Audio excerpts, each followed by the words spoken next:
मुंबईचा जर आपण थोडासा विचार केला तर मुंबई ही आर्थिक म्हणजे आपण अर्थविषयी बोलतोय आणि मुंबई संदर्भात देखील बोलतोय.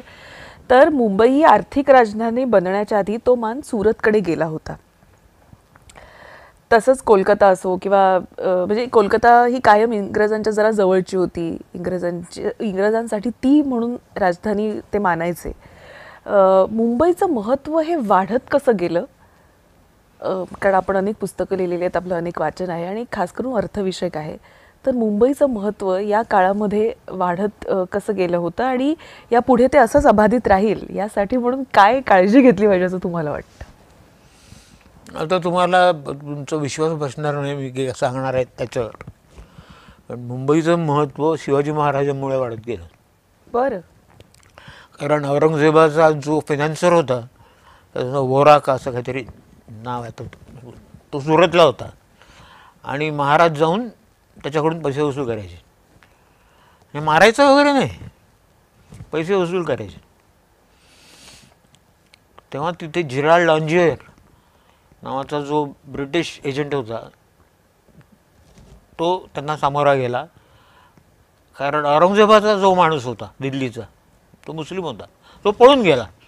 ते अकराळ विकराळ त्यांचं रूप बघून तो पळून गेला आणि अंजियर सामोरा गेला. त्या अंजियरच्या लक्षात आलं की हा माणूस काही युद्ध करणार नाही आहे, हा आपल्याला मरेपर्यंत लुटणार आहे. तेव्हा त्याने क्राऊनला कळवलं, राणीला कळवलं की आपल्याला इथून हलायला पाहिजे आणि हल्लं तर ते पोर्ट पाहिजे आपल्याला आणि ते पोर्ट म्हणजे मुंबई होय, ती 5 आहेत ती.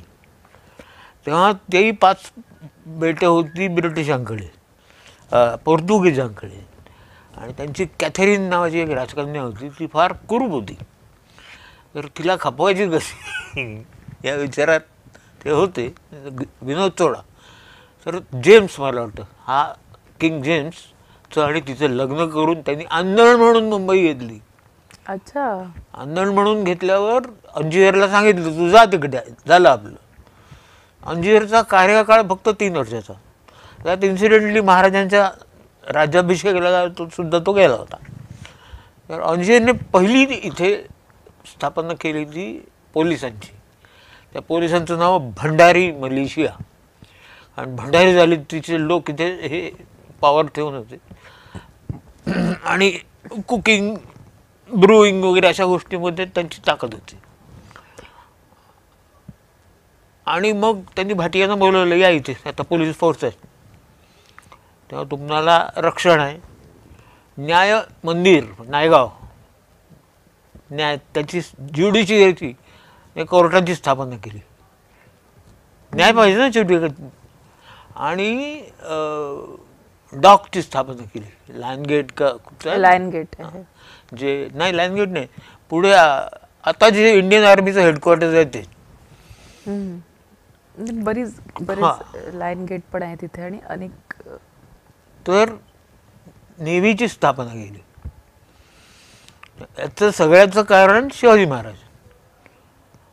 महाराज येऊन सुरत लुटत होते, असं लुटत नाही म्हणायचं आपण, पण हल्ला करत होते. त्यातून मुंबई निर्माण झाली, हा माझा थिसिस आहे. वा. मुंबईची उत्पत्ती कशी झाली आणि मुंबईचं महत्त्व त्या काळात कसं वाढलं गेलं हे फार मोजक्या शब्दात तुम्ही खरं तर आम्हाला सांगितलेलं आहे. अर्थ हा जर विषय पाहिला गेला तर मराठी माणसामध्ये अर्थ साक्षरता थोडी कमी असं तुम्हाला वाटतं? असं सगळ्यांना वाटतं. म्हणजे स्टॉक्समध्ये किंवा अन्य गोष्टींमध्ये मारवाडी आहेत, गुजराती आहेत, तितका मराठी माणूस नाहीये. त्याला बोला बोला तुम्ही बिनधास्त बोला.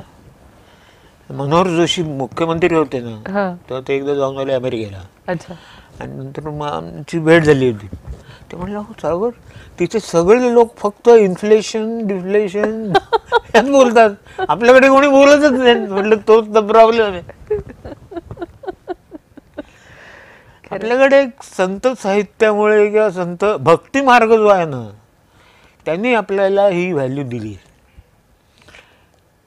त्यामुळे ते ठेविले अनंते तैसेची जळावे, मोह वगैरे काय करू नये.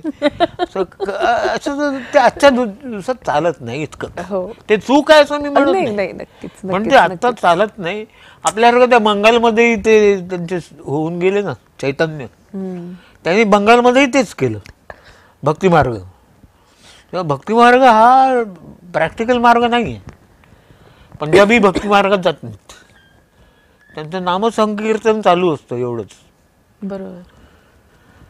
आणि महाराष्ट्रामध्ये खूप मोठे मोठे संत होऊन गेले ना, त्यांचं इम्पॅक्ट प्रचंड झालं. प्रचंड झाला. आजही आहे, आजही आहे, नक्कीच आहे. फॉलोअर्स आजही आहेत. आजही मुंबईमध्ये रात्री 10 नंतर स्त्रिया फिरतात, हे संतांमुळे. हो ना, नक्कीच. दिल्लीत नाही फिरतायत 8 नंतर. पोलीस स्टेशनला कॉन्स्टेबल आला रिपोर्ट करायला की त्या देवाच्या समोर जाऊन तो बिल्ला असा लावतो. That is faith. That faith drives him. ती फेथ त्याची फिलॉसॉफी असते. तो बाईच्या गळ्यात हात नाही घालणार.